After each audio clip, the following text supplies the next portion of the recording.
absolutely disgusting, by the way. I almost puked, but let me stay focused. Hello everyone. So today we are gonna take a look at Babatu.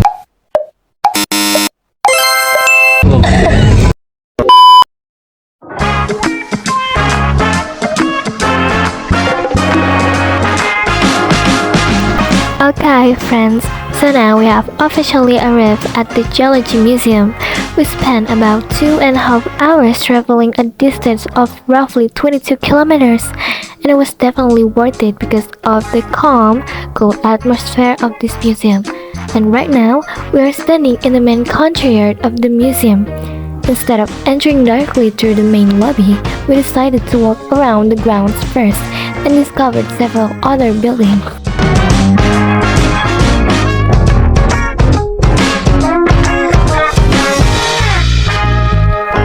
That large building over there, that's not part of the exhibition. It's the Center of Volcano Monitoring and Geological Disaster Mitigation, PVMBG. It's a working research center, not just for a display.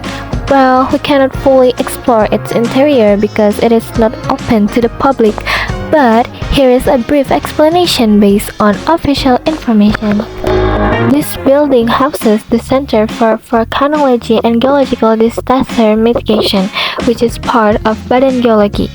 The PVMBG's function include monitoring active volcanoes, conducting volcanology research, and issuing early warning and technical recommendation to reduce volcanic and geological disaster risk. Meanwhile, the Geological Agency itself is tasked with research, investigation, and service in various geoscience fields, geological researches, volcanology, groundwater, environmental geology, and geological surveys. These trees originally lived in prehistoric forests, but over millions of years, they were buried by sediment. The minerals in the ground slowly replaced the original wood tissue, turning the entire tree into stone while still preserving its shape and structure.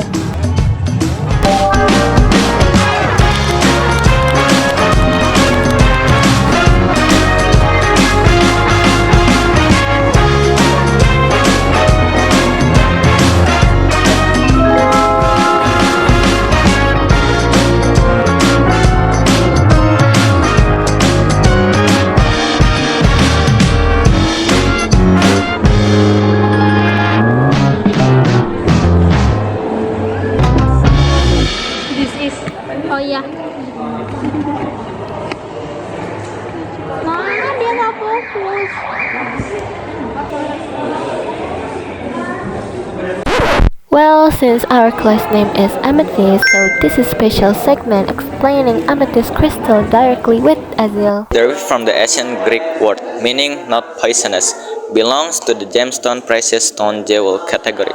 Due to its physical properties, most gemstones are hard and have glassy luster. The color from amethyst comes from irradiation and iron impurities, as well as trace mineral and its structure.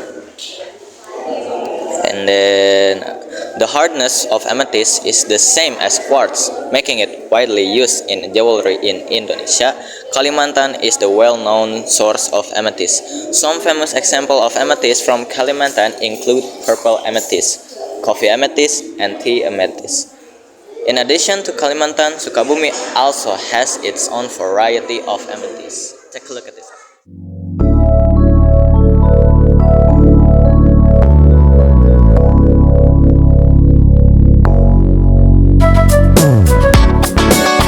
It displays the preserved remains of ancient animals that once lived in Indonesia thousands to millions of years ago. Most of the fossils here come from the Pleistocene era, a time when giant mammals like prehistoric elephants, massive wild cattle, and early rhinoceros species roamed across Java and Sumatra. These fossils were usually discovered in river sediment or cave deposits, and over thousands of years, the original bones were slowly replaced by mineral through a natural preservation process. Seeing the size and the details of these fossils really makes you imagine how powerful and majestic these animals must have in when they were alive. That's why this room gives such a mixed feeling, goosebumps, awake, and a bit of spookiness because it feels like you're standing face to face with the ancient life that usurped Earth history.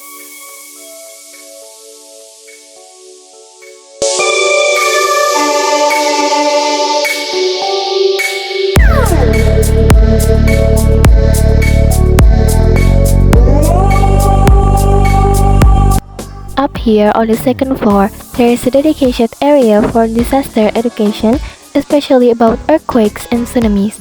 One of the rooms focuses on tsunami simulation, designed to help visitors understand how a tsunami forms and what actually happens during the disaster.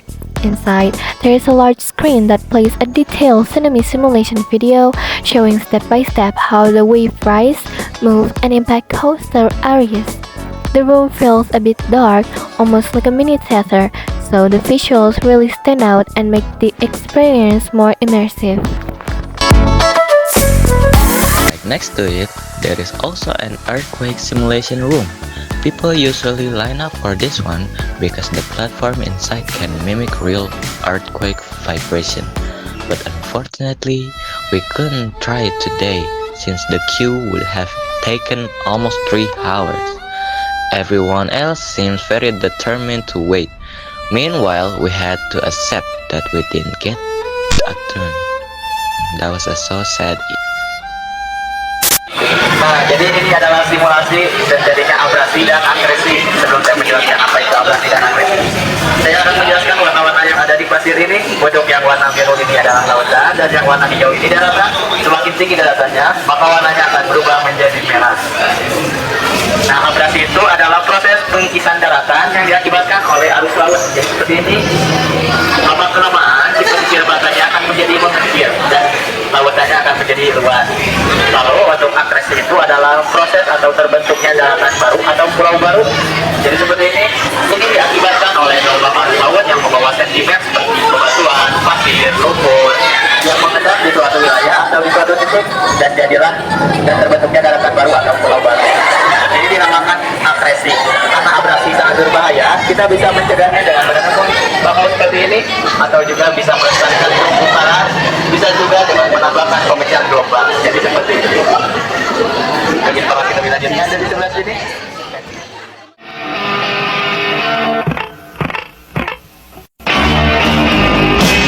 Darling, you got to let me know. Should I stay or should I go? If you say that you are mine, I'll be here till the end of time. So you got to let me know.